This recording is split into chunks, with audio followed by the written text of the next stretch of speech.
너 왜 이혼했는지 생각해봐. 그렇게 힘들었으면서 또 그 길을 가겠다는 거야? 이혼 후 3개월 만에 재혼을 한다니 친구가 저에게 한 말입니다. 남편과 40년을 함께 살았습니다. 남편은 대기업에 다녔고 덕분에 먹고 사는 걱정은 없었어요. 하지만 문제가 있었습니다. 남편은 회사에서 받은 스트레스를 저에게 풀었습니다. 퇴근하고 집에 오면 시비를 걸고 화를 내며 풀었죠.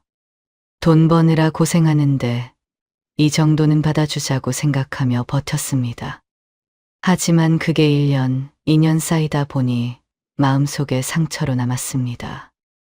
은퇴 후 남편은 그동안 미안했다며 앞으로는 안 그러겠다고 했습니다. 그러면서 함께 운동도 하고 여행도 가자고 했죠. 하지만 저는 불편했습니다. 40년 동안 짜증만 내던 사람이 갑자기 다정해지니 어색하더라고요. 그러던 어느 날 아침을 먹다 60대, 70대 황혼이혼이 급증하고 있다는 뉴스를 보게 됐습니다. 남편은 나이 먹고 뭐 하는 짓이냐며 혀를 찼습니다. 황혼이혼하는 사람들은 철이 없다며 비난했죠. 저는 오죽하면 그 나이에 이혼을 하겠냐며 이해한다고 했습니다. 남편은 뭘 이해하냐며 제 생각이 틀렸다고 저를 무시하며 또 가르치려 들었습니다. 저는 싸우기 싫어 자리를 피했습니다. 그날 저녁, 나도 이혼을 하면 어떨까? 처음으로 그런 생각을 해봤습니다. 한 번 이혼 생각을 하니 그 생각은 점점 커졌고, 결국 이혼을 하기로 결심했습니다. 하지만 친구들도 자식들도 이혼을 말렸습니다. 60, 70 먹고 서로 좋아서 사는 부부가 어디 있냐고. 다들 참고 산다고 했죠. 하지만 저는 남은 인생만큼은 편하게 살고 싶었습니다. 주위의 만류에도 결국 이혼을 선택했습니다. 그렇게 이혼을 하고 새 출발을 했습니다. 하지만 막상 이혼을 하고 나니 뭘 해야 할지도 모르겠고 외롭기만 했습니다. 이대로는 안 되겠다 싶어 바깥 활동이라도 해보자는 마음으로 시청에서 하는 시니어 걷기 프로그램에 참여했습니다. 일주일에 2번 공원에 모여 함께 걷는 프로그램이었죠. 그곳에서 박 선생님을 만났습니다. 전 남편과 달리 겸손하고 저를 존중해주는 모습에 호감을 느꼈고 결국 3개월 만에 함께 살림을 시작하게 됐습니다. 그 소식을 들은 자식들은 화를 냈습니다. 아버지 버리고 3개월 만에 다른 남자를 만나는 건 너무한 거 아니냐고 했죠. 저를 이해해 줄 거라 생각했던 친구들도 저를 외면했습니다. 이럴 거면 왜 이혼했냐며 비난했죠. 저는 이해가 되지 않았습니다. 제가 바람을 피워서 이혼한 것도 아닌데 왜 욕을 먹어야 하는지요. 이혼하고 3개월 만에 재혼한 게 그렇게 욕먹을 일인가요? 제 이야기 끝까지 들어주시고 여러분의 생각을 남겨주세요. 구독과 좋아요는 저에게 큰 힘이 됩니다. 안녕하세요. 저는 67살 박수미입니다. 남편과 40년을 함께 살았습니다.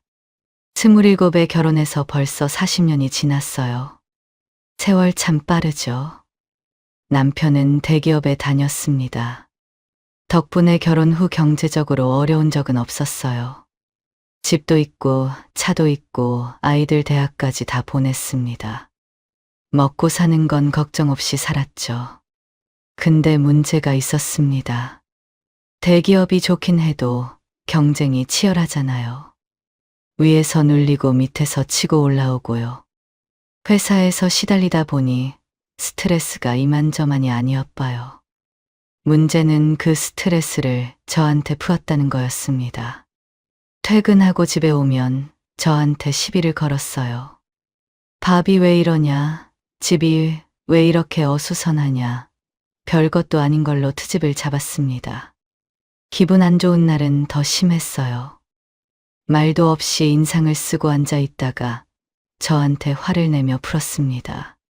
저는 처음에는 이해하려고 했어요. 회사 일이 힘드니까 그런 거라고요. 돈 벌어오느라 고생하는데 좀 받아주자고 생각했습니다. 그래서 참았어요. 남편이 뭐라고 해도 비위 맞춰주며 넘어갔죠. 근데 그게 점점 쌓이니까 감정이 상하더라고요. 1년, 2년, 10년, 40년 가까이 그렇게 살았습니다. 맨날 눈치 보고 기분 맞춰주고요. 저는 뭔가 싶었어요. 같이 사는 사람한테 이렇게까지 해야 하나 싶었죠. 그래도 참았습니다. 나이 들면 좋아질 거라 생각했거든요. 그러다 7년 전에 남편이 은퇴를 했습니다. 은퇴하고 나서 남편이 저한테 사과를 했어요. 그동안 짜증 많이 내서 미안하다고요. 회사 일 때문에 그랬다며 앞으로는 안 그러겠다고 했습니다. 저는 사과를 받아줬어요. 이제 편하게 살겠거니 했습니다. 근데 마음속 상처는 어쩔 수가 없었어요. 40년 동안 쌓인 게 한마디 사과로 사라지지 않더라고요. 미안하다고 하면 끝이냐. 그동안 내가 얼마나 힘들었는데 속으로 그런 생각이 들었습니다. 남편은 은퇴 후에 저랑 함께 하려고 노력했어요. 같이 밥 먹자, 같이 산책하자. 말을 많이 걸었습니다. 하지만 저는 불편해서 피했어요. 40년 동안 짜증만 내던 사람이 갑자기 다정하게 구니까 어색했거든요. 익숙하지 않았습니다. 그래도 남편 퇴직금이랑 그동안 모아둔 돈, 연금으로 편하게 살 수 있었어요. 돈 걱정 없이 사는 게 어딘가 싶었습니다. 그걸로 위안을 삼았죠. 그날도 평범한 아침이었습니다. 밥 먹으면서 남편이랑 TV를 보고 있었어요. 뉴스 채널을 틀어놨는데 황혼 관련 뉴스가 나왔습니다. 요즘 60대, 70대 황혼이혼이 급증하고 있다고요. 통계 자료가 나오면서 그래프가 쭉 올라갔죠.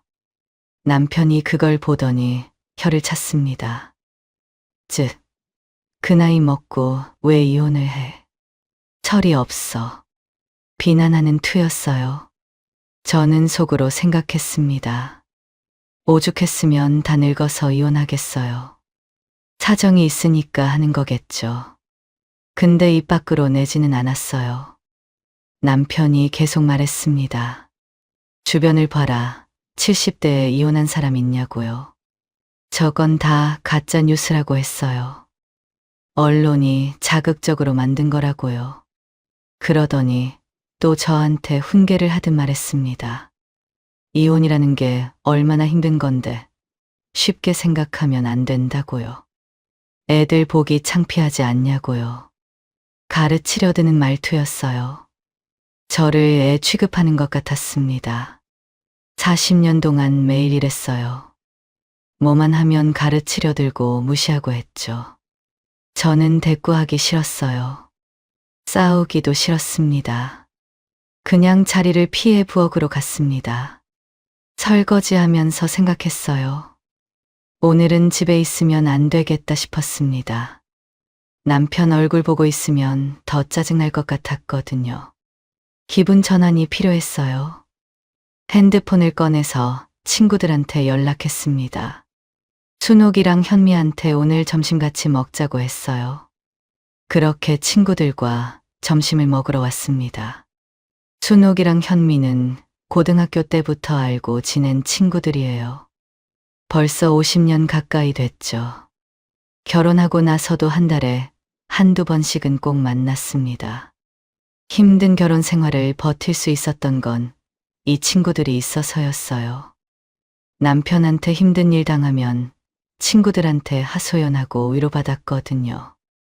이 친구들이 없었으면 진작에 화병 걸렸을 거예요. 식당에 들어가서 자리를 잡았습니다. 칼국수 집이었어요. 셋이서 칼국수 시키고 수육도 한 접시 시켰습니다. 음식 기다리면서 이런저런 얘기를 나눴어요. 요즘 어떻게 지내는지, 손주들은 잘 크는지, 건강은 괜찮은지요.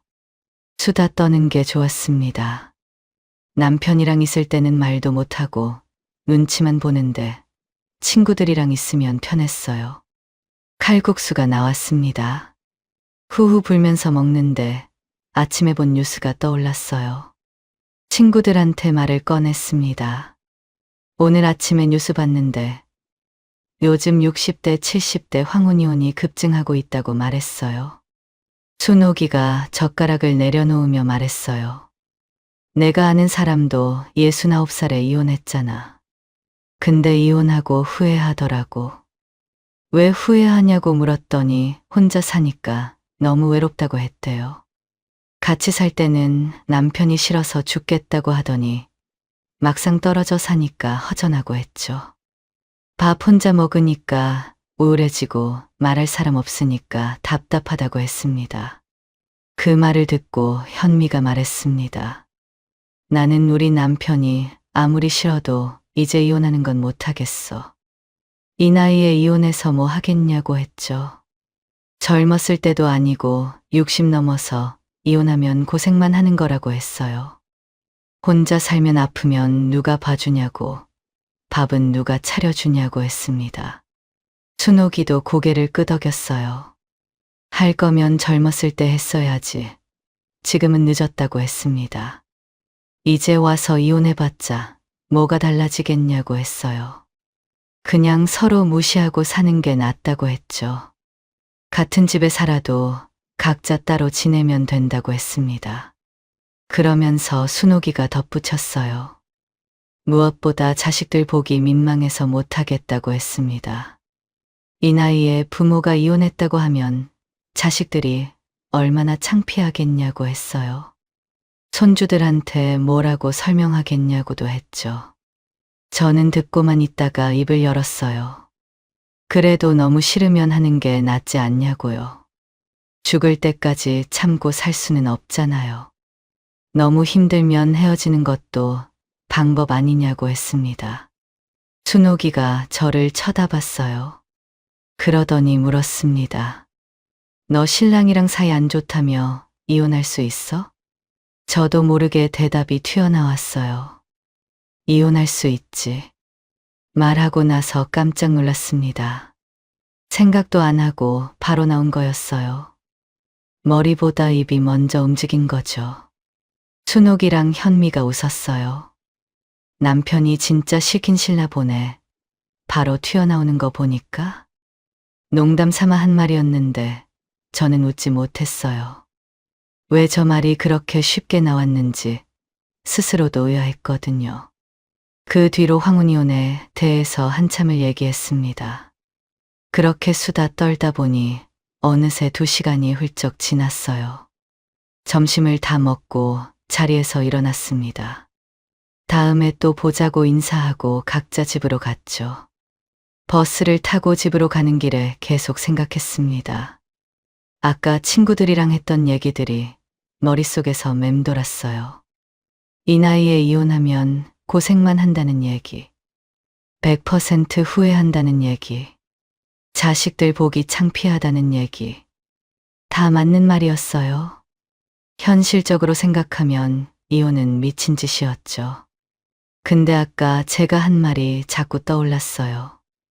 이혼할 수 있지. 왜 그 말이 그렇게 쉽게 나왔을까요?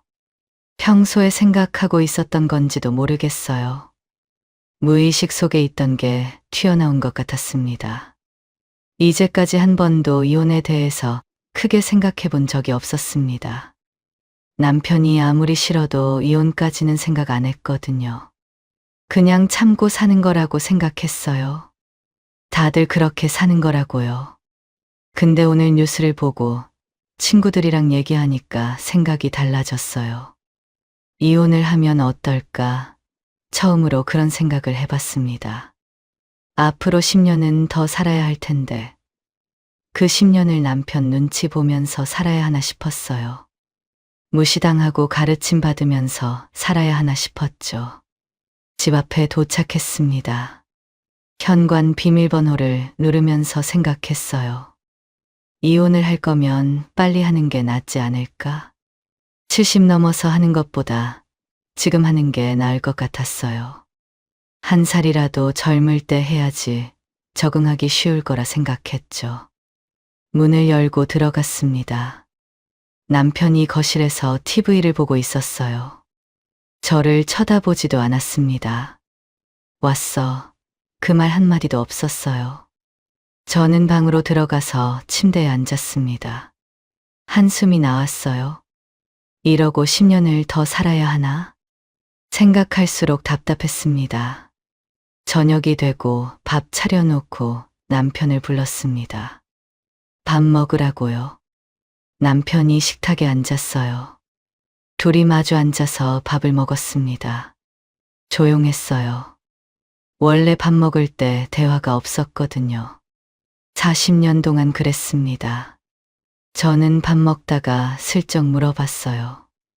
당신은 만약 이혼하면 어떨 것 같아요? 남편이 저를 쳐다봤어요. 표정이 황당하다는 듯이 일그러졌습니다. 뭔 또 이혼 타령이야. 이래서 뉴스를 보면 안 돼. 아침에 황혼이 온 뉴스 본 걸 얘기하는 거였어요. 남편이 말을 이었습니다. 당신처럼 생각 없는 사람들이 보면 혹한다니까. 비꼬는 말투였어요. 또 저를 무시하는 거였습니다. 저는 참고 다시 물었어요. 아니, 그래서 어떨 것 같냐고 했습니다. 진짜 이혼하면 어떨 것 같냐고 물었죠. 남편이 콧방귀를 뀌며 말했어요. 뭘 어떠냐고, 그냥 하면 하는 거지 뭘 그렇게 물어보냐고 했습니다.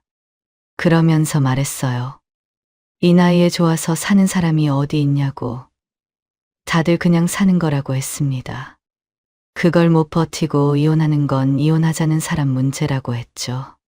저는 반박했어요. 왜 그게 이혼하자는 사람 문제냐고요. 상대방이 힘들게 하니까 하는 걸 수도 있지 않냐고 했죠. 남편이 단호하게 말했습니다. 힘들다고 다 이혼하지 않는다고며 이혼하자는 사람 문제라고 했어요. 자기 말이 맞다는 투였습니다. 항상 그랬죠. 무슨 말을 해도 본인 말만 맞는 사람이었습니다. 부인한테 말하는 게 아니라 자식한테 말하는 것 같았어요. 가르치려 들고 훈계하고요. 40년 동안 일했습니다. 이제 지쳤어요. 저는 남편한테 물었어요. 그럼 내가 이혼하자고 하면 어떻게 할 거냐고요. 남편이 비웃었습니다. 왜 이혼하게? 저는 그냥 만약이라고 했어요. 남편이 대답했습니다. 이혼이라는 게 한쪽에서 안 한다고 해서 안 할 수 있냐고. 당신이 이혼하자고 하면 이혼하는 거지 뭘 물어보냐고 했죠. 저는 다시 물었어요.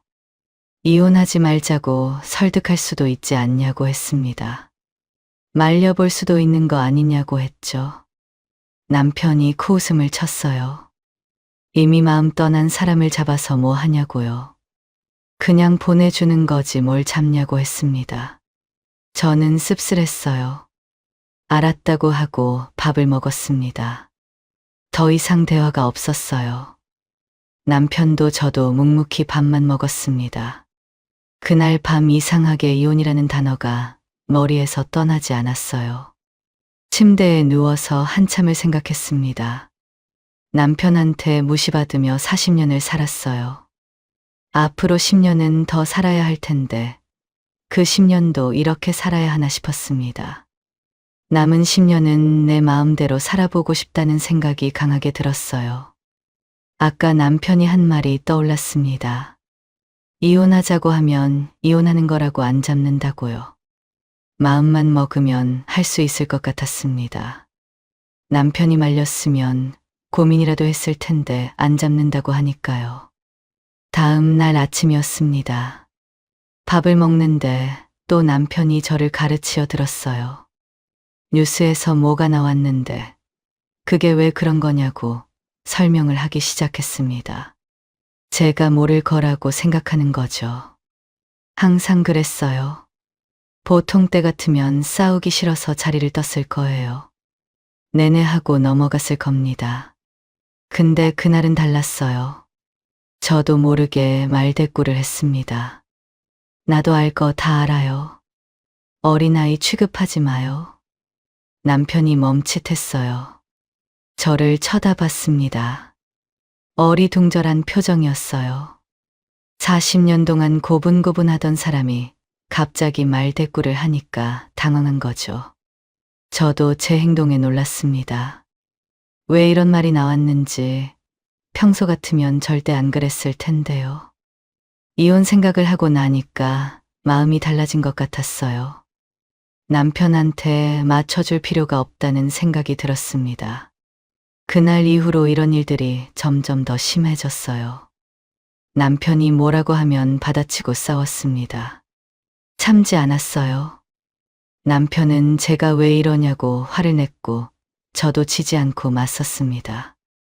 남편한테 마음이 떠나서 그런 건지 이혼을 하고 싶어서 그런 건지 저도 잘 모르겠어요.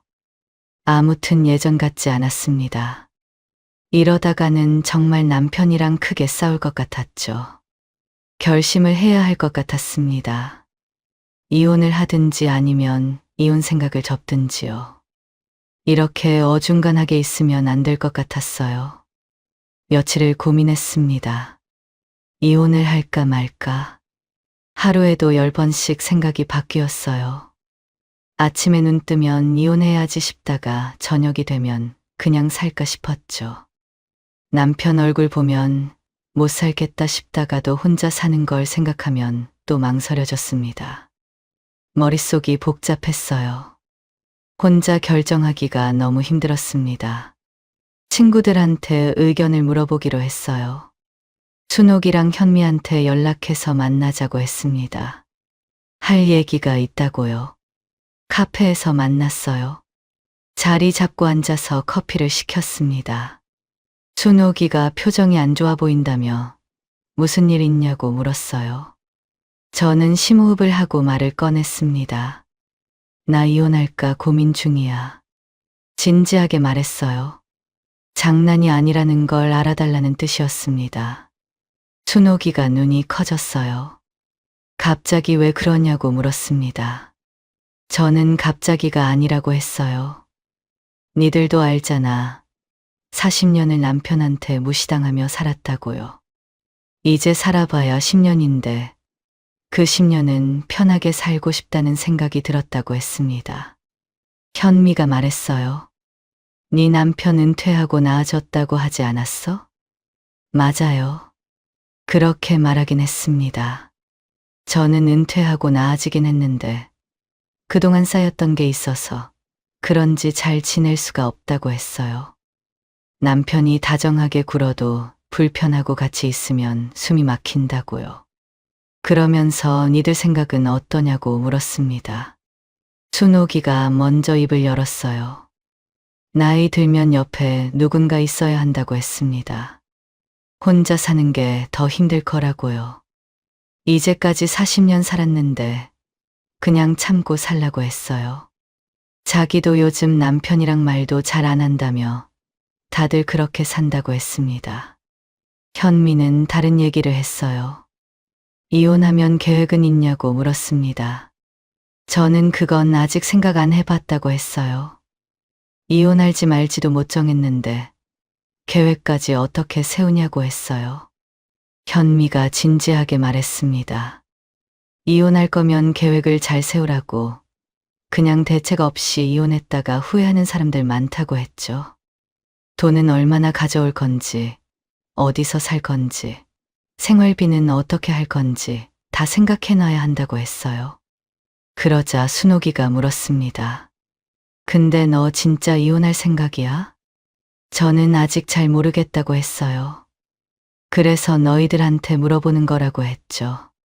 순옥이가 이혼할 생각이 50%는 넘냐고 물었어요. 저는 잠깐 생각했습니다. 그러고 대답했어요. 한 70% 정도 되는 것 같다고요. 그 말을 듣고 현미가 말했습니다. 그럼 이혼해야지. 70%면 거의 결심한 거라며 그 정도면 이혼하는 게 맞다고 했어요. 이혼 안 하면 화병 걸린다고 평생 후회하면서 살 거라고 했습니다. 순옥이가 말을 끊었어요. 네 남편한테는 그렇다 치고 자식들한테는 뭐라고 할 거냐고 물었습니다. 저는 멈칫했어요. 자식들이요. 아들이랑 딸한테 뭐라고 하지? 딱히 말이 떠오르지 않았습니다. 엄마 아빠가 이혼한다고 하면 애들이 뭐라고 할까요? 반대할 것 같았어요. 제가 말을 못하고 있으니까 현미가 말했습니다. 자식들한테 무슨 말을 해? 그냥 이혼한다고 하면 되지. 자식들 동의를 구할 필요가 있어?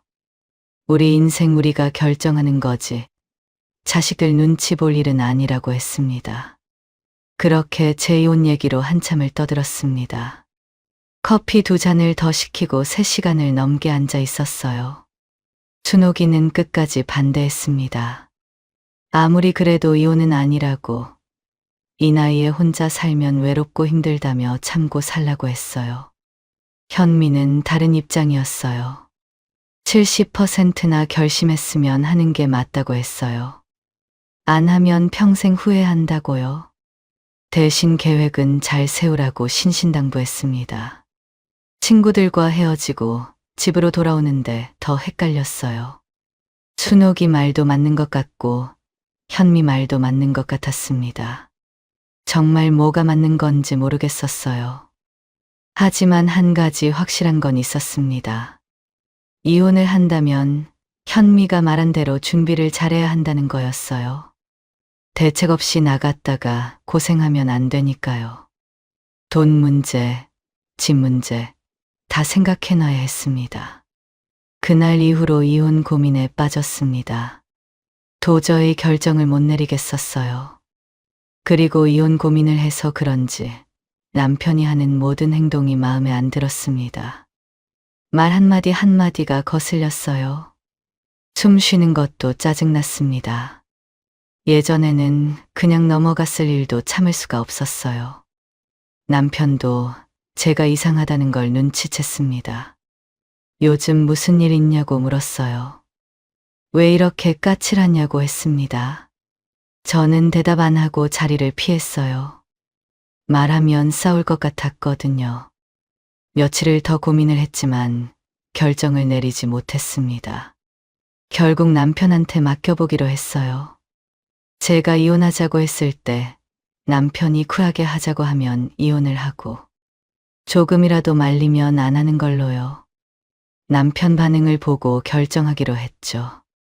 그날 저녁이었습니다. 밥 먹으면서 남편한테 말을 꺼냈어요. 내가 고민을 많이 해봤는데 우리 요즘 얼굴만 보면 싸우고 그냥 이혼하고 따로 사는 거 어때? 남편이 밥을 먹다 저를 한참 쳐다봤어요. 뭔가 생각하는 표정이었습니다. 이것 때문에 요즘 까칠하게 굴었던 거야? 저는 대답 안 하고 기다렸어요. 남편이 뭐라고 하나 보려고요. 남편이 한숨을 쉬더니 말했습니다. 그래. 당신이 그러고 싶으면 그렇게 해. 한마디도 안 말렸습니다. 저는 이혼하는 걸로 확신이 들었어요. 남편도 저랑 사는 게 쉬웠나 봅니다. 아니면 관심이 없는 거겠죠. 남편이 말을 이었어요. 대신 애들한테는 당신이 말해. 설득을 시키든 뭘 하든 나한테까지 말 들어오게 하지 마. 끝까지 저한테 떠넘기는 남편이었습니다. 40년 동안 늘 그랬어요. 귀찮은 일은 다 제 몫이었죠. 이혼 결심을 잘했다는 생각이 들었습니다. 그날 밤 자식들한테 뭐라고 말할지 고민했어요. 침대에 누워서 한참을 생각했습니다. 뭐라고 해야 할지 말이 안 떠올랐어요. 근데 생각해보니까 굳이 설명하거나 설득할 필요가 없었습니다. 현미 말대로 자식들한테 허락받을 일이 아니었어요. 그냥 이혼한다고 하면 되는 거였죠.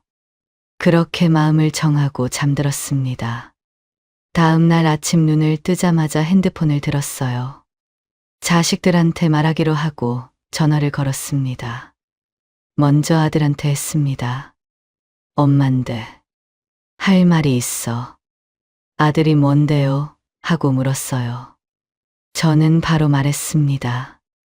아버지랑 이혼하기로 했다고요. 아들이 놀라며 무슨 일 있냐고 물었습니다. 저는 그냥 아버지랑 맨날 싸우는 것도 지겹고 혼자 살고 싶다고 했어요. 아들이 한참 말이 없었습니다. 한숨을 쉬더니 물었어요. 아버지는 뭐라고 하시냐고요. 저는 남편도 그렇게 하자고 했다고 말했습니다. 아들은 두 분이서 결정하신 거 자기가 무슨 말을 하겠냐며 알았다고 했습니다. 담담한 목소리였어요. 아들은 원래 감정 표현을 안 하는 애였습니다. 속으로 뭐라고 생각하는지는 모르겠지만 일단 넘어갔어요. 전화를 끊고 바로 딸한테 전화를 걸었습니다. 딸은 아들이랑 달랐어요. 이혼 얘기를 꺼내자마자 펄쩍 뛰었습니다. 엄마 갑자기 왜 이래요? 저는 요즘 아버지랑 매일 싸워서 힘들다고 했어요. 혼자 살고 싶다고 했습니다. 딸은 다시 한번 생각해보라고 계속 말했어요. 이혼하면 저희 둘 다 힘들 거라고요. 그러면서 자기가 아버지한테 연락해보겠다고 했습니다. 저는 아버지한테 연락하지 말라고 했어요. 이미 결정된 거라고 했죠. 하지만 딸은 끝까지 반대했습니다.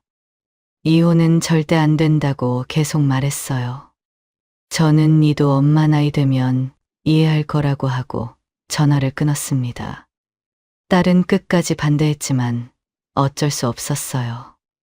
내 인생은 내가 결정하는 거니까요. 한숨을 쉬고 핸드폰을 내려놨습니다. 어쨌든 자식들한테는 다 말했어요. 이제 남은 건 남편이랑 정리하는 거였습니다. 그날 오후에 남편한테 말했어요.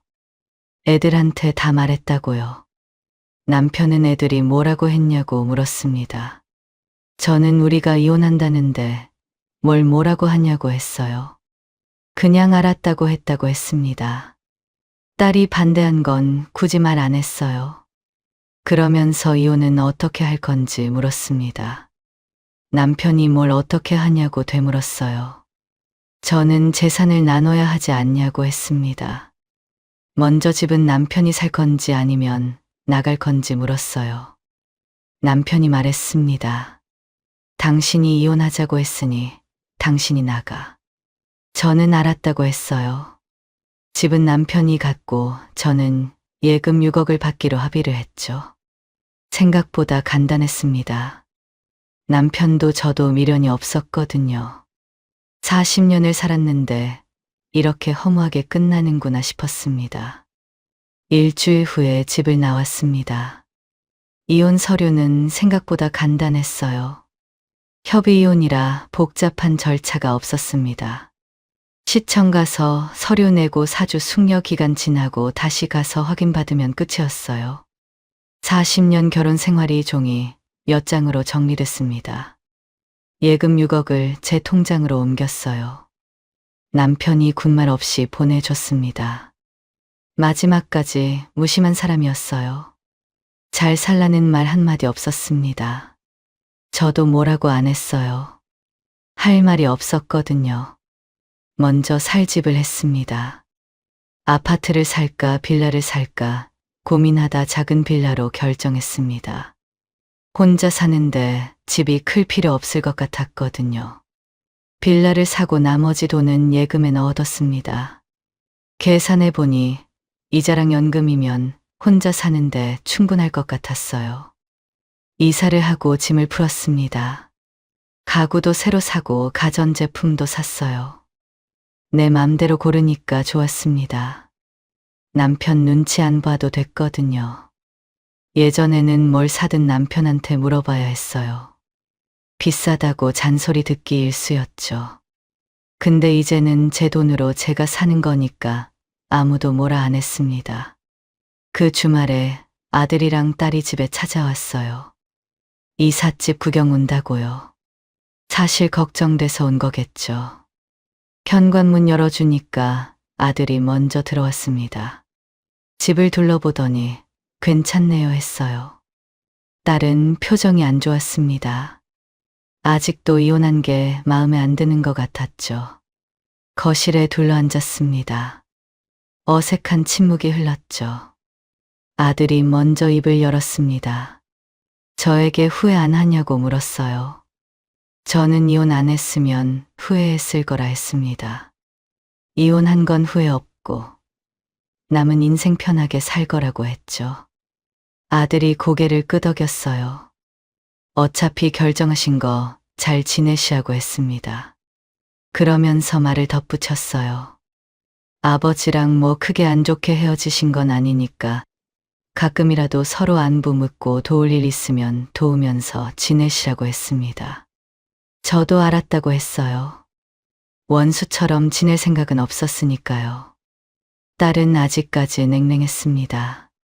커피만 홀짝거리고 말이 없었어요. 한참 있다가 입을 열었습니다. 아무리 생각해봐도 이건 아닌 것 같아요. 아버지한테 물어보니까 엄마가 일방적으로 이혼하자고 했다고 하던데 왜 그러셨냐고 물었어요. 이해가 안 간다고 했습니다. 저는 딸을 쳐다봤어요. 내가 건강하게 살아봐야 이제 10년이라고 했습니다. 그 10년은 정말 내가 하고 싶은 대로 편하게 살고 싶다고 했어요. 네 아버지랑 니들 뒷바라지하면서 아무것도 못하고 이렇게 늙었다고요. 남은 인생은 나를 위해 살 거라고 했습니다. 그 말에 딸도 더 이상 아무 말 못했어요. 표정은 여전히 안 좋았지만 반박하지 않았습니다. 그때 아들이 말을 꺼냈어요. 엄마 서운하게 듣지 마시라고 했습니다. 생각을 해봤는데 명절 때 아버지랑 어머니 집둘 다 오기는 힘들 것 같다고 했어요. 처가도 가야 하고요. 그래서 말인데 설날에는 아버지 집에 가고 추석에는 어머니한테 오겠다고 했습니다. 저는 이해한다고 했어요. 그리고 명절에는 차례 지내야 하는데 네 아버지 혼자 못 지낸다고. 그냥 명절에는 아버지한테 가서 차례 지내는 거 도와주라고 했습니다. 아들이 그래도 괜찮겠냐고 물었어요. 저는 이 정도도 가만 안 하고 이혼하자고 했겠냐고 했습니다. 그냥 그렇게 하라고요. 가끔 안부 전화나 하라고 했어요. 그러면서 말했습니다. 니들도 이제 엄마 아빠 신경 쓰지 말고 니들 인생 살라고요. 우리 걱정은 안 해도 된다고 했어요. 그렇게 점심을 먹고 아들이랑 딸이 서울로 올라갔습니다. 아이들이 돌아가고 집이 조용해졌어요. 거실 소파에 앉아서 멍하니 있었습니다. 이제 아들이랑 딸하고도 멀어지겠구나 싶었어요. 명절도 따로 보내고 자주 못 볼 테니까요. 섭섭하긴 해도 어쩔 수 없었어요. 이혼하면서 이 정도는 각오했으니까요. 이혼한 지 2주가 지났습니다. 막상 이혼을 하고 나니까 뭘 해야 할지 모르겠었어요.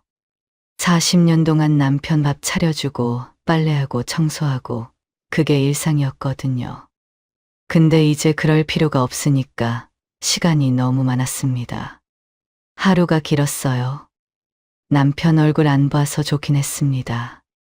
눈치 안 봐도 되고 잔소리 안 들어도 됐어요. 근데 뭔가 허전한 느낌이 들었습니다. 아무도 없는 집이 너무 조용했거든요. 밥 먹을 때도 혼자, TV 볼 때도 혼자, 잠잘 때도 혼자였어요. 일단 한 달은 집에서 쉬면서 생각 정리를 하기로 했습니다. 앞으로 어떻게 지낼지 천천히 생각해 보기로 했어요. 급할 거 없었으니까요. 며칠 후에 순옥이랑 현미가 집들이를 왔습니다. 연락하니까 바로 온다고 했어요. 새 집 구경도 하고 저도 보고 싶다고요. 현미가 들어오더니 저를 꽉 안아줬습니다. 잘했다고 고생했다고요. 눈물이 핑 돌았어요.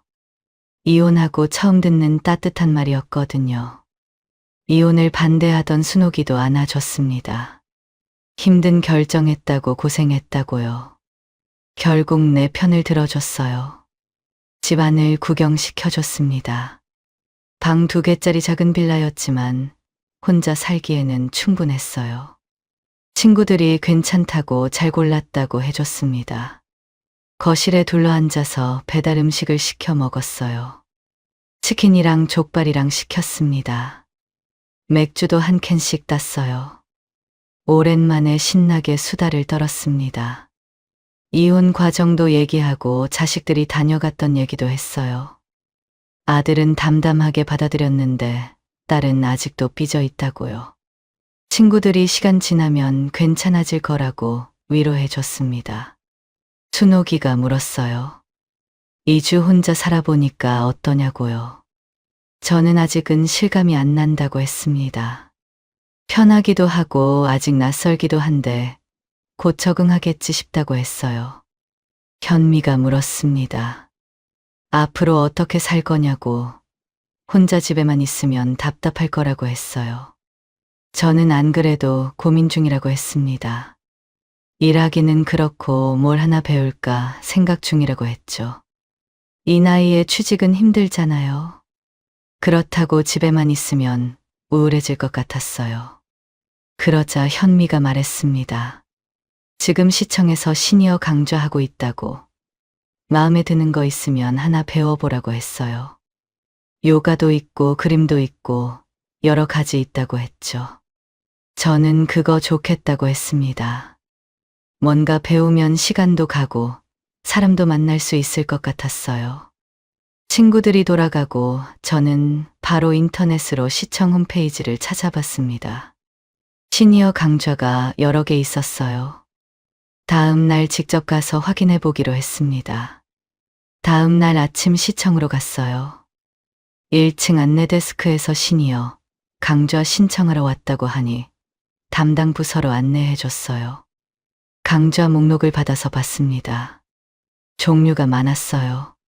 서예, 컴퓨터, 노래교실, 요가, 스마트폰 활용법 등등이요. 대부분 실내에서 하는 거였습니다.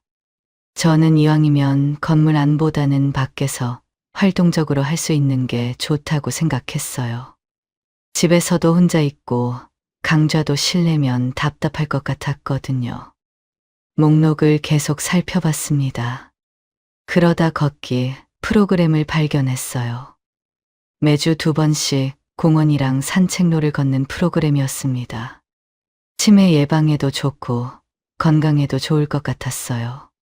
바로 신청했습니다.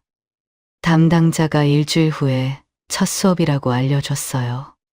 장소랑 시간을 적어서 집으로 돌아왔습니다. 일주일이 빨리 지나갔어요.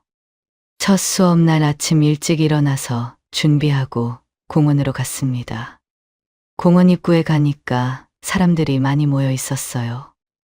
60대 중반부터 70대 초반까지 다양했습니다. 저랑 비슷한 또래가 많아서 마음이 놓였어요. 강사가 나와서 인사를 했습니다. 젊은 여자 선생님이었어요. 오늘부터 8주 동안 함께 걷는다고요. 천천히 시작할 테니까 무리하지 말라고 했습니다. 준비 운동부터 시켰어요. 팔 돌리고 다리 스트레칭하고요. 그 다음에 걷는 방법을 알려줬습니다. 발 뒤꿈치부터 딛고 팔은 자연스럽게 흔들고 생각보다 신경 쓸 게 많았어요. 강사를 따라 공원을 걸었습니다. 처음에는 괜찮았어요. 근데 20분쯤 지나니까 땀이 나고 숨이 찼습니다. 너무 집에만 있어 그런지 체력이 바닥이었어요. 저보다 더 나이 많아 보이는 분들이 앞서 나갔습니다. 70대 할머니들이 씩씩하게 걷는데 저는 뒤처졌어요. 창피하기도 하고 자극도 됐습니다. 더 열심히 해야겠다고 생각했어요. 첫날 수업을 마치고 집에 돌아왔습니다. 샤워하고 밥 먹고 소파에 앉았어요. 온몸이 뻐근했습니다. 근데 기분은 좋았어요. 뭔가 했다는 느낌이 들었거든요. 그날 밤 오랜만에 편하게 잠을 잤습니다. 사실 이혼 후에 잠을 잘 못 잤거든요. 밤마다 뒤척이고 새벽에 깨고 그랬어요. 근데 오늘은 눕자마자 잠들었습니다. 밖에서 햇볕도 쬐고 운동도 하니까 몸이 피곤해서 그런 것 같았어요. 건강해지는 기분이 들었습니다. 이혼하길 잘했다는 생각이 들었어요. 이렇게 나를 위해 뭔가 하는 게 얼마만인지 몰랐거든요. 두 번째 수업에 참여했습니다. 첫 수업 다녀오고 나서 제대로 해보자고 마음을 먹었어요. 운동화도 새로 사고 운동복도 샀습니다. 돈이 좀 들었지만 아깝지 않았습니다. 건강을 위한 투자니까요. 오늘은 호수 주변 산책로를 걷는 날이었어요. 첫 수업 때 걸었던 공원보다 코스가 길다고 했습니다. 출발하기 전에 강사가 말했어요. 오늘 코스가 길기 때문에 힘드신 분들은 중간중간 벤치에 쉬었다가 오시라고요. 무리하지 말라고 했습니다. 저는 의욕이 넘쳤어요. 운동화도 새로 샀겠다. 오늘은 끝까지 걸어보겠다고 다짐했습니다. 준비 운동 열심히 하고 출발했어요. 처음에는 괜찮았습니다. 새 운동화가 발에 딱 맞았어요. 발걸음도 가벼웠습니다. 호수 경치도 예쁘고 바람도 시원했어요. 기분 좋게 걸었습니다. 근데 그것도 잠시였어요. 20분 정도 걸었더니 다리가 아파오기 시작했습니다. 허벅지가 뻣뻣해지고 무릎이 욱신거렸어요. 숨도 가빠졌습니다. 첫 수업 때보다 코스가 길어서 그런 것 같았어요. 안 되겠다 싶었습니다. 무리하면 다칠 것 같았어요. 강사가 쉬었다 오라고 했으니까 좀 쉬기로 했습니다. 마침 옆에 벤치가 있었어요. 거기 앉았습니다. 다른 회원들은 강사를 따라 부지런히 걸어갔어요. 저만 벤치에 앉아 있었습니다. 사람들이 점점 멀어지는 게 보였어요. 뭔가 서러웠습니다. 저 빼고 다들 힘이 넘치는 것 같았거든요. 70대 할머니, 할아버지들도 씩씩하게 걸어가는데 저는 여기 앉아 있었어요. 혼자 살려면 건강해야 하는데 이래서 되겠나 싶었습니다. 불안하기도 했어요. 그때 옆에서 숨을 헐떡거리는 소리가 들렸습니다. 누군가 벤치에 털썩 앉았어요. 고개를 돌려봤습니다. 웬 할아버지가 땀을 뻘뻘 흘리며 앉아 있었어요. 곧 죽을 것처럼 헐떡거렸습니다. 저보다 더 힘들어 보였어요. 제가 쳐다보니까 그 할아버지가 민망한지 웃으면서 말했어요. 생각보다 힘드네요. 저도 웃으면서 맞다고 대답했습니다. 그리고는 아무 말 없이 나란히 앉아서 쉬었습니다. 숨을 고르면서 호수를 바라봤어요. 바람이 시원하게 불었습니다. 한 5분 정도 쉬었을까요? 할아버지가 숨이 돌아왔는지 말을 걸었어요. 회원들은 다 간 것 같다고, 우리도 부지런히 따라가야 할 것 같다고 했습니다. 그 말에 저도 자리에서 일어났죠. 그렇게 둘이서 호수 주변 산책로를 천천히 걸었습니다. 앞서 간 사람들을 쫓아갈 생각은 포기했어요. 우리 속도로 가기로 했습니다. 걸으면서 이야기를 나눴어요. 할아버지가 먼저 자기소개를 했습니다. 68살이고 이름은 박철구라고요. 저도 제 소개를 했습니다. 박 선생님이 말했습니다. 이 프로그램에 매번 참여하는데 맨날 뒤처져서 혼자 걸었는데 오늘은 박 여사님이 계셔서 너무 좋네요. 저도 웃으면서 말했습니다. 동지가 있어서 다행이라고요. 혼자 걸었으면 창피해서 그냥 집에 갔을 수도 있다고 했죠. 천천히 이야기를 나누면서 걸었습니다. 어디 사는지, 자식은 몇이나 되는지, 뭐 하다가 이 프로그램에 왔는지요. 걷는 게 힘든 줄도 몰랐습니다. 말하다 보니까 어느새 목적지에 도착했어요. 다른 회원들이 먼저 와서 기다리고 있었습니다. 우리가 마지막이었어요. 강사가 다들 고생하셨다고 하면서 기념사진을 찍었습니다. 저랑 박 선생님은 맨 뒤에 섰어요. 사진 찍고 정리 운동하고 집으로 돌아왔습니다. 피곤했지만 기분은 좋았어요. 말 상대가 있으니까 걷는 게 덜 힘들었거든요. 그렇게 프로그램 2달 동안 저는 박 선생님과 함께 발 맞춰 걸었습니다. 매번 수업 때마다 같이 뒤처지고 같이 벤치에서 쉬고 같이 천천히 걸었어요. 걸으면서 서로에 대해 이야기를 많이 나눴습니다. 박 선생님도 혼자라는 사실을 알게 됐어요. 3년 전에 부인을 여의었다고 했습니다. 집에 혼자 있으면 우울해져서 걷기 프로그램에 계속 나온다고 했어요. 뭐라도 해야 버틸 수 있다고요. 그 말을 듣고 보니까 저랑 똑같았습니다. 안쓰럽기도 하고 위안이 되기도 했어요. 나만 이렇게 사는 게 아니구나 싶었죠. 박 선생님이 있어서 걷기 프로그램이 더 즐거웠습니다. 힘들어도 같이 힘들고 쉴 때도 같이 쉬니까 외롭지 않았어요. 그렇게 매주 2번씩 만나서 걷다 보니 어느새 8주가 지났습니다. 마지막 수업날이 됐어요. 처음에 왔을 때보다 체력도 좋아지고 활기도 찾았습니다. 20분 걸으면 헐떡거렸는데 이제는 1시간도 걸을 수 있었어요. 마지막 수업이 끝나고 기념사진을 찍었습니다.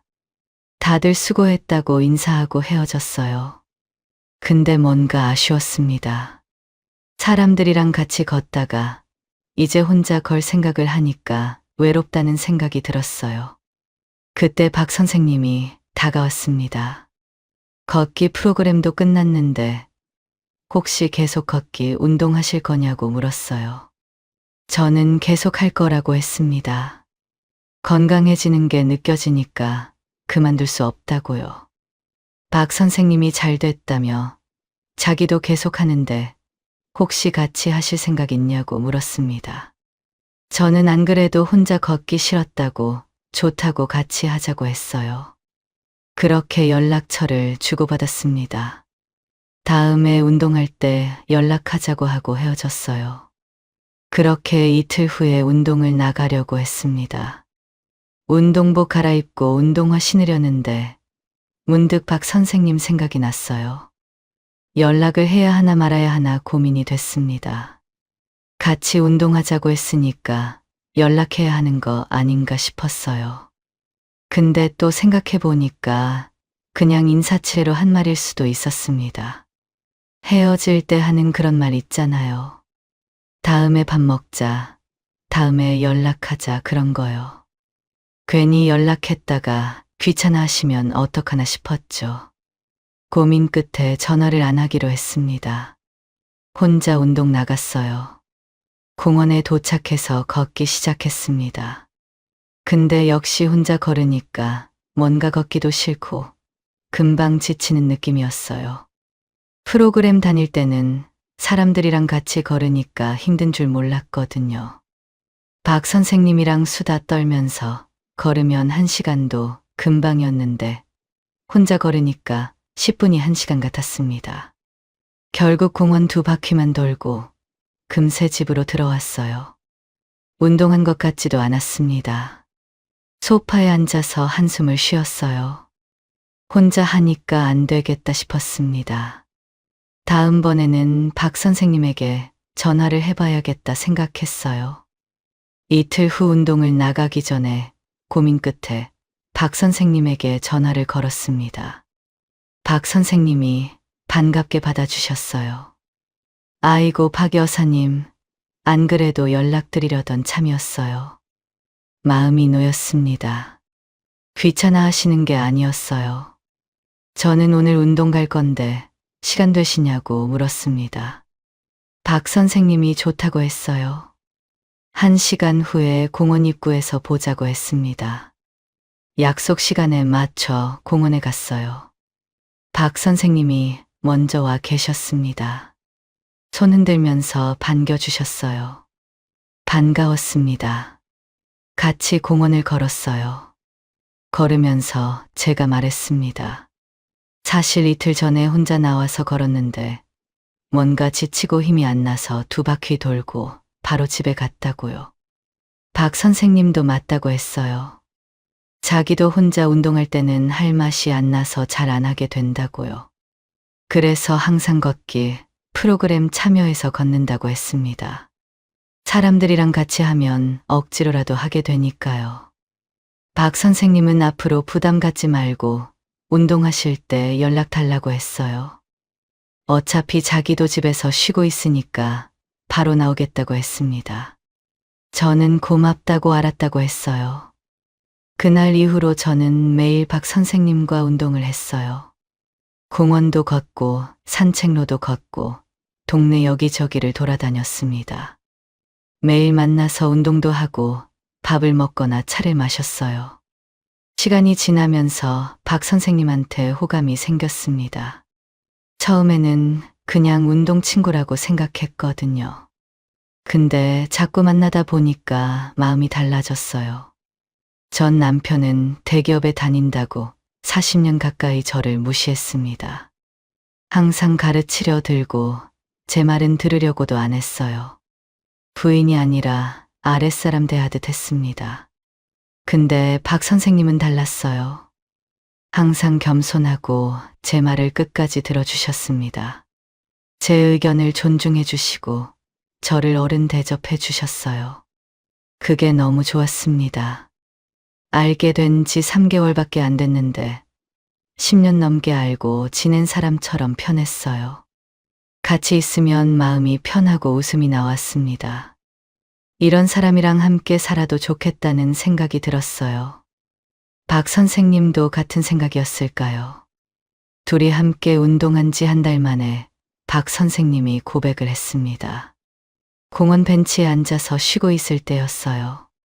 박 선생님이 갑자기 진지하게 말했습니다. 박 여사님, 저 사실 요즘 여사님 만나는 게 하루 중에 제일 좋은 시간이에요. 심장이 두근거렸습니다. 박 선생님이 말을 이었어요. 외로운 사람끼리 이렇게 만나서 운동도 하고 이야기도 하면서 잘 지내보자고요. 좋아한다고 했습니다. 저는 좋다고 했어요. 저도 같은 마음이라고요. 67살에 이런 감정을 느낄 줄 몰랐습니다. 근데 좋았어요. 살아있다는 느낌이 들었습니다. 그날 이후 예전처럼 매일 만나서 밥도 먹고 운동도 했습니다. 못 만나는 날에는 전화로 안부를 물었어요. 아침에 눈 뜨면 박 선생님 생각이 나고 잠들기 전에도 박 선생님 생각이 났습니다. 2주가 더 지났어요. 저는 이렇게 따로 사는 것보다 함께 사는 게 어떨까 생각하기 시작했습니다. 매일 만나다가 헤어지면 허전했거든요. 집에 혼자 돌아오면 외로웠습니다. 고민 끝에 제가 먼저 말을 꺼냈어요. 박 선생님, 우리 차라리 합치는 게 어떨까요? 박 선생님 눈이 커졌어요. 저를 쳐다봤습니다. 저는 계속 말했어요.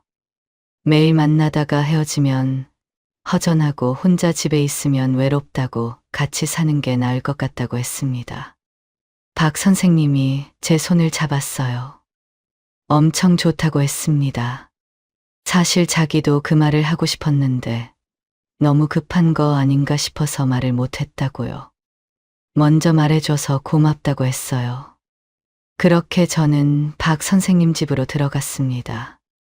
전 남편과 이혼한 지 이제 3, 4개월이었어요. 너무 빠른 건가 싶기도 했습니다. 이래도 되나 싶었죠. 근데 이혼할 때 다짐했잖아요. 내가 원하는 대로 살겠다고, 남은 인생은 나를 위해 살겠다고요. 박 선생님이랑 함께 하고 싶은 게 제 마음이었습니다. 그 마음대로 하기로 했어요. 전 남편이 알면 욕하겠지 싶었습니다. 자식들도 뭐라고 하겠죠. 근데 상관없었어요. 내 인생이니까요. 박 선생님 집으로 들어가고 2주가 지났습니다. 함께 사니까 더 좋았어요. 아침에 눈 뜨면 옆에 사람이 있었습니다. 같이 밥 먹고 같이 운동 나가고 저녁에 같이 TV 봤어요. 전 남편이랑 살 때는 밥 먹을 때도 말이 없었거든요. 근데 박 선생님이랑은 할 얘기가 끊이지 않았습니다. 웃을 일도 많았죠. 정말 행복했는데 한 가지 고민이 있었습니다. 자식들한테 이 사실을 말하는 거였죠. 평생 숨기고 살 수는 없으니까요. 언젠가는 알게 될 텐데 차라리 제가 먼저 말하는 게 나을 것 같았어요.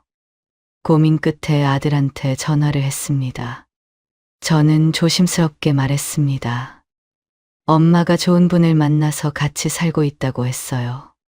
전화기 너머로 침묵이 흘렀습니다. 한참 후에 아들이 입을 열었어요. 목소리가 싸늘했습니다. 엄마, 아무리 그래도 그렇지 이혼하시고 3개월 만에 다른 살림 차리신 건 너무하신 것 같아요. 이혼할 때도 담담하게 대처했던 아들이었어요. 두 분이 결정하신 거 뭐라 하겠냐고 했잖아요. 근데 이번에는 화를 냈습니다. 이건 아버지에 대한 예의가 아니라고 했어요. 이혼할 때도 아무 말 안 했는데 이건 선 넘으신 것 같다고 했죠. 저는 아들 마음도 이해한다고 했습니다. 근데 내 인생이니까 존중해달라고 했어요. 엄마도 행복하게 살고 싶다고요. 아들은 아무 말 없이 전화를 끊었습니다. 뚜뚜뚜 신호음만 들렸어요. 가슴이 먹먹했습니다. 딸한테도 전화를 했어요. 딸은 난리가 났습니다. 전화를 받자마자 화를 냈어요. 엄마 어떻게 그러실 수 있어요? 혼자 살고 싶다고 아버지 버리고 가시더니 어떻게 3개월 만에 다른 분을 만나냐고요. 아버지랑 이혼하기 전부터 만나고 계셨던 거 아니냐고 따졌습니다. 목소리가 울먹거렸어요. 저는 단호하게 말했습니다. 네 아버지랑 같이 살기 싫어서 나온 거지 혼자 살고 싶어서 나온 게 아니라고요. 그리고 물었습니다. 내가 다른 사람을 만나든 뭘 하든 왜 화를 내냐고요. 내가 너한테 피해 준 게 있냐고 말했습니다. 딸은 당황하듯 말했어요. 그런 건 아니지만 아버지한테 너무 심하신 것 같다고 했죠. 저는 뭘 너무하냐고 했습니다. 이혼했으면 각자 삶을 사는 거지 뭐가 문제냐고 했어요. 딸이 한숨을 쉬며 모르겠다고 했습니다. 이제 엄마 하고 싶은 대로 다 하시라고. 그러고는 전화를 끊었어요. 자식들이 싫어할 줄은 알았습니다. 근데 이 정도일 줄은 몰랐어요. 둘 다 화를 내고 전화를 끊어버렸습니다. 당황스럽기도 하고 서운하기도 했어요. 내 자식인데 왜 엄마 행복을 축하해주지 못하나 싶었습니다. 며칠 동안 기분이 안 좋았어요. 박 선생님이 무슨 일 있냐고 물었지만 괜찮다고만 했습니다. 자식 얘기는 하고 싶지 않았거든요. 기분 전환도 하고 소식도 전할 겸 친구들을 만나기로 했어요. 자식들은 그렇다 쳐도 친구들은 이해해 줄 거라고 생각했거든요. 순옥이랑 현미를 불러서 카페에서 만났습니다. 조심스럽게 박 선생님 얘기를 꺼냈어요. 걷기 프로그램 나갔다가 좋은 분을 만났다고요. 현미랑 순옥이가 웃으면서 잘 됐다고 했습니다. 외로운데 같이 말벗하면서 지내면 좋겠다고 했어요. 저는 안심이 됐습니다. 그리고 말을 이었어요. 박 선생님 집으로 들어가서 살고 있다고요. 그 말을 듣자 친구들 표정이 굳었습니다. 웃음기가 사라졌어요. 순옥이가 물었습니다. 벌써? 너무 성급한 거 아니야? 이혼할 때 유일하게 제 편을 들어줬던 현미도 깜짝 놀란 눈치였어요. 현미가 말했습니다. 너 왜 이혼했는지 생각해보라고. 그렇게 힘들게 이혼해놓고 또다시 그 길을 걷겠다는 거냐고 했어요. 그럴 거면 왜 이혼을 한 거냐고 했습니다. 저는 당황했어요. 친구들은 이해해 줄 줄 알았거든요. 정말 좋은 사람이고 잘 맞는다고 했습니다. 그냥 외로운 사람끼리 도와주며 살려고 한다고요. 근데 친구들 반응은 냉랭했어요. 이해할 수 없다는 표정이었습니다. 더 할 말이 있는 것 같은데 안 하는 눈치였어요. 어색한 침묵이 흘렀습니다. 저는 황급히 자리를 정리하고 집으로 돌아왔어요. 카페에서 나오는데 다리가 후들거렸습니다. 자식들도 친구들도 다 제 편이 아니었어요. 그날 이후로 자식들하고도 친구들하고도 연락을 끊고 살았습니다. 먼저 연락이 오지도 않았고 저도 하지 않았어요. 다들 저를 이상하게 보는 것 같았습니다. 저는 이해가 안 갔습니다. 제가 바람을 피워서 이혼한 것도 아닌데, 이혼하고 나서 좋은 사람을 만나서 행복하게 사는 건데, 이게 왜 욕먹을 짓인지 이해가 안 됐어요. 주위에서는 저를 욕하면서 박 선생님이랑 헤어지길 바라는 것 같았습니다. 이혼하고 3개월 만에 재혼했다고 손가락질하는 거죠. 근데 저는 행복했습니다. 다들 한 달도 못 버티고 싸우고 헤어질 거라고 했어요. 하지만 박 선생님 집에 들어온 지 6개월이 지났지만 여전히 행복합니다.